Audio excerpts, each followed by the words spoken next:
India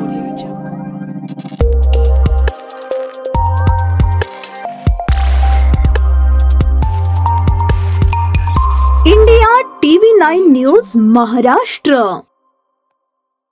परंतु दुर्दैवाने तुमचंच नाही परंतु पूर्ण मतदारसंघामध्ये भूलथापा पाडणारी माणसं राजनजी पाटील मालक यशवंत माने यांच्यावरती चुकीच्या पद्धतीने आरोप करण्यात ते यशस्वी झाले आणि त्यांच्या आरोपाला मतदार सुद्धा भुलले गेले। मी तुम्हाला आज एक गोष्ट सांगणार आहे। आज बोलण्याचा उद्देश एकच आहे माझा। 12 महिने पूर्ण झाल्यानंतर एक गोष्ट आपल्याला बोलतो। जे मध्यंतरी त्यांच्या स्टेजवरती मालकांवरती आमच्यावरती टीका करते एक भगिनी आपली होती विज्वलाताई थिटे। तुम्हाला त्यांचा एक किस्सा सांगतो तुम्हाला।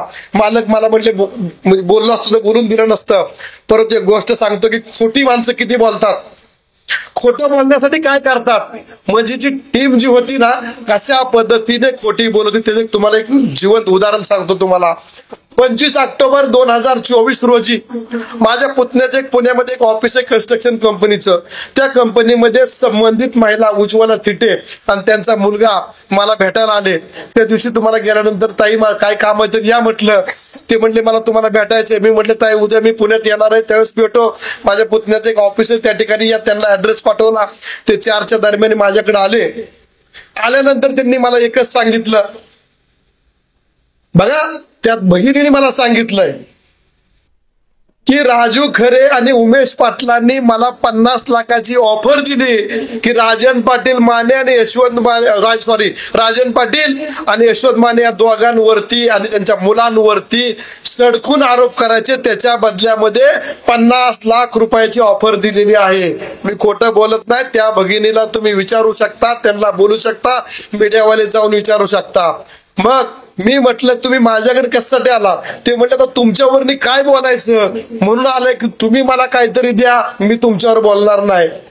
मी म्हटलं तर तुम्हाला काय देऊ, माझ्यावर बोलायसारखं हायच काय तुमच्यावरती? पण ती म्हणली काय बोलणार, बोलण्यावर काय असतंय म्हणजे पुढची माणसं ऐकतात म्हणली काय जरी नसेल तर।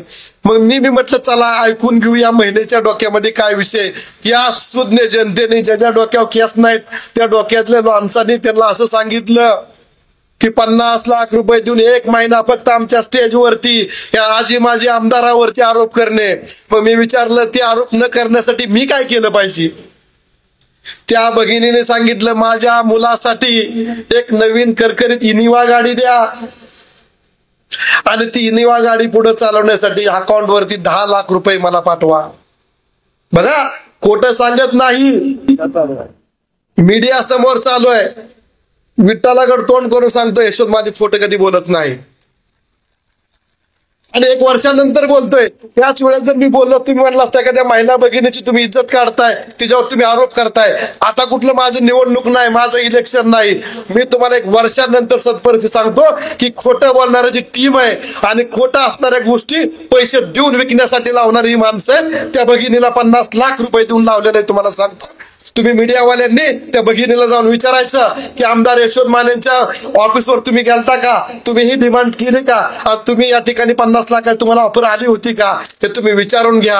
अशा पद्धतीचं राजकारण या मोहोळ मतदारसंघामध्ये केलं गेलं आणि या अशा चुकीच्या भूलथापाला आपण खरं समजलं गेलं। बघा मी ज्या 2 गोष्टी सांगितल्या त्या 100% बोललेलो आहे की नाटाळ चौकडी जी येते ना त्यांना बंद करायचं काम करून टाका आणि हा पैसे देऊन आरोप करायला लावतोय किंवा स्वतः बी आरोप करतोय। आणि तुम्हाला मीडियावाल्याला सांगतो तुम्ही लगेच माझं भाषण झालं मालकाचं भाषण त्या भगिनीला फोन करायचा आणि यशवंत माने बोलला ती खरं आहे का खोटं एवढंच विचारायचं।